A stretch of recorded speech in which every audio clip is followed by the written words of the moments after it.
J'avais pas l'idée de faire un film à Sidi Momen à nouveau après Les Chevaux de Dieu. Mon histoire d'amour a commencé avec ce quartier il y a bien longtemps, au milieu des années 90. À l'époque, je tournais des documentaires sur le microcrédit dans les bidonvilles de Sidi Momen. Et j'ai appris à le connaître. J'ai surtout appris à sa topologie. Et je me suis rendu compte que le point le plus haut de Casablanca, c'était une colline à Sidi Momen de laquelle on voyait la mer, on voyait les bateaux.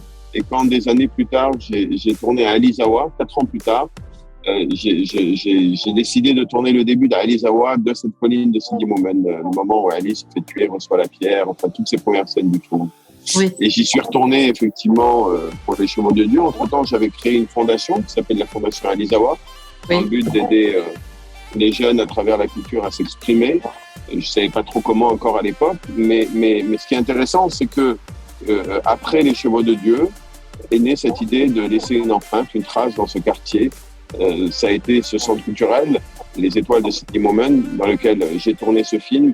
Au départ, pas du tout dans l'idée d'y tourner un film, mais juste de reproduire le modèle de mon enfance, qui est la maison de la jeunesse et de la culture de Sarcelles, où j'ai appris à regarder le monde, où j'ai appris à chanter, danser, faire du théâtre, à regarder mes premiers films, mes premiers concerts. Et j'ai voulu quelque part rendre ce qu'on m'a donné en créant ce lieu à Sidi Momen.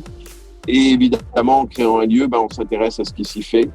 Et quand je m'y suis intéressé, que j'y suis allé, j'ai rencontré des jeunes qui ont un talent de fou, qui ont des choses extrêmement importantes à dire, à raconter, et qui le font grâce au hip-hop et grâce à un professeur, Anes Esboussi, une Positive School. Et là, naturellement, j'ai été tout simplement inspiré par eux jusqu'à un jour où je leur ai demandé d'où venaient ces textes, d'où venaient ces mots. On s'est assis pour un entretien qui devait durer une petite heure. Il a duré 6 heures. J'en suis ressorti bouleversé, mais j'en suis sorti surtout avec la conviction intime que ce serait ça mon prochain film.